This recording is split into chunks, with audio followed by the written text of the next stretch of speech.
Your game minister here with this week's blog entry, video blog. And this week is the second week of June, Pride Month.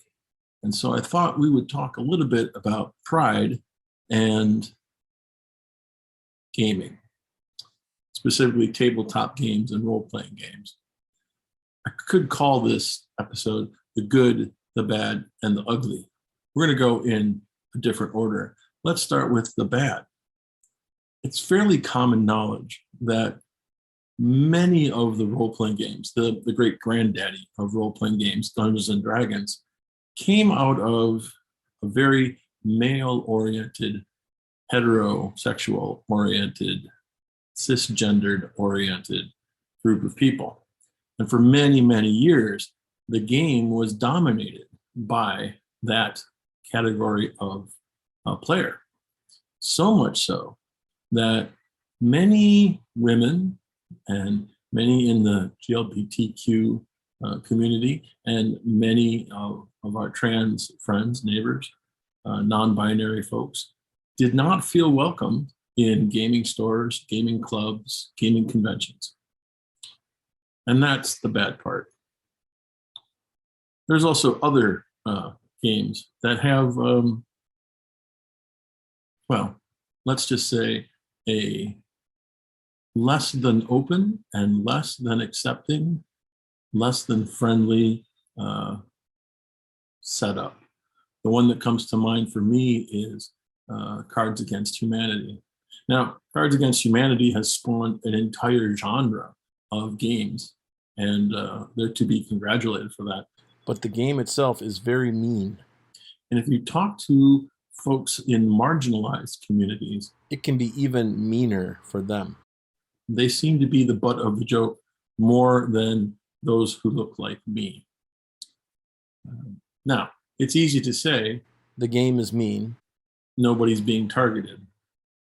But I'm of the mindset that when the marginalized communities say, hey, this doesn't ring right, this hurts a bit, this feels ouch for us, we're supposed to listen. And so I stopped playing Cards Against Humanity many years ago for that very reason.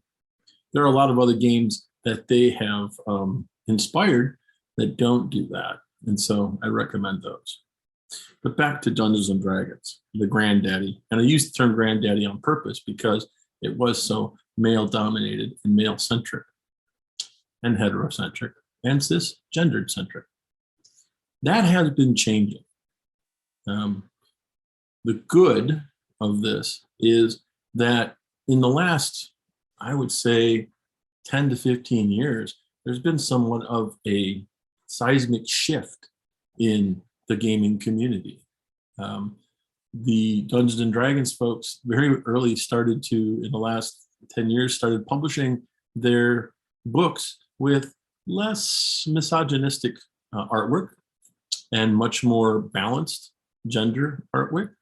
And then they started introducing characters that were either non-binary or transgender or gay, lesbian.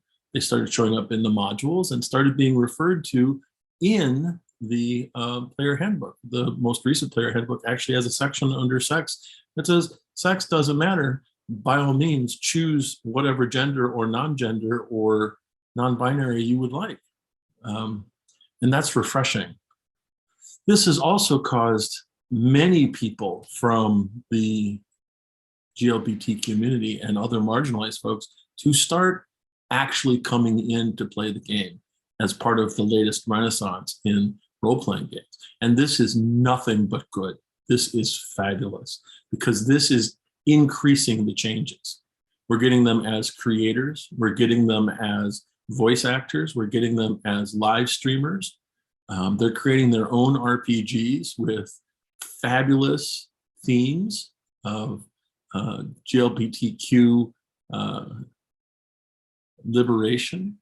I've kickstarted a game called Queers, which is based on an anime of the same name and an RPG of a similar name. And it's the villains in that story are trying to force everybody to conform to their standard and are not supporting people in their fabulousness. And that's your primary stat for your powers in that game, is being fabulous and true. So I'm looking forward to getting that game.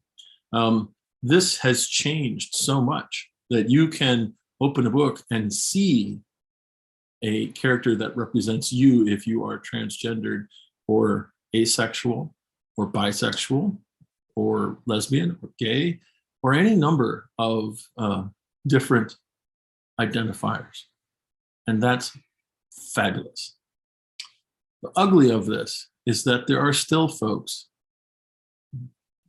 let's be frank, who look like me, who fit my demographic, who are resisting this and are fighting against it and being trolls on the internet and generally being troglodytes would be a good word. I can think of other words, but they're best not said on this vlog. They're a dying breed and they're going to lose. They are losing. Because one of the things we discovered about role-playing games, if you talk to the folks in the GLBTQ community, is this is a place where they can safely express themselves.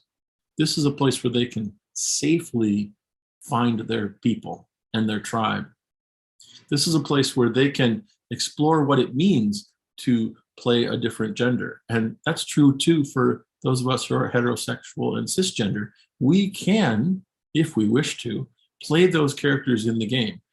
I don't recommend you make a caricature of it, but by all means, see what it means to play a woman, see what it means to play a man, see what it means to play somebody who is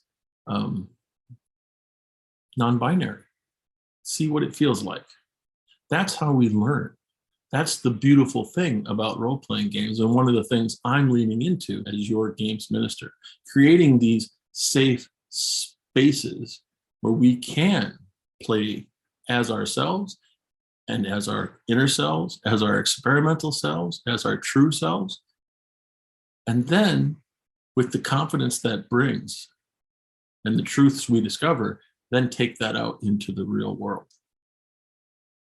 I'm going to be running a game in celebration of Pride, 2 games in celebration of Pride this upcoming weekend. One in person and one online. Look for the details. Feel free to join me.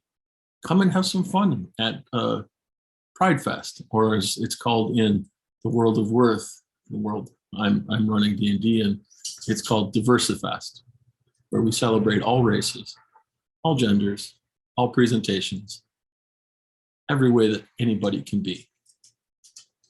And isn't that a wonderful idea?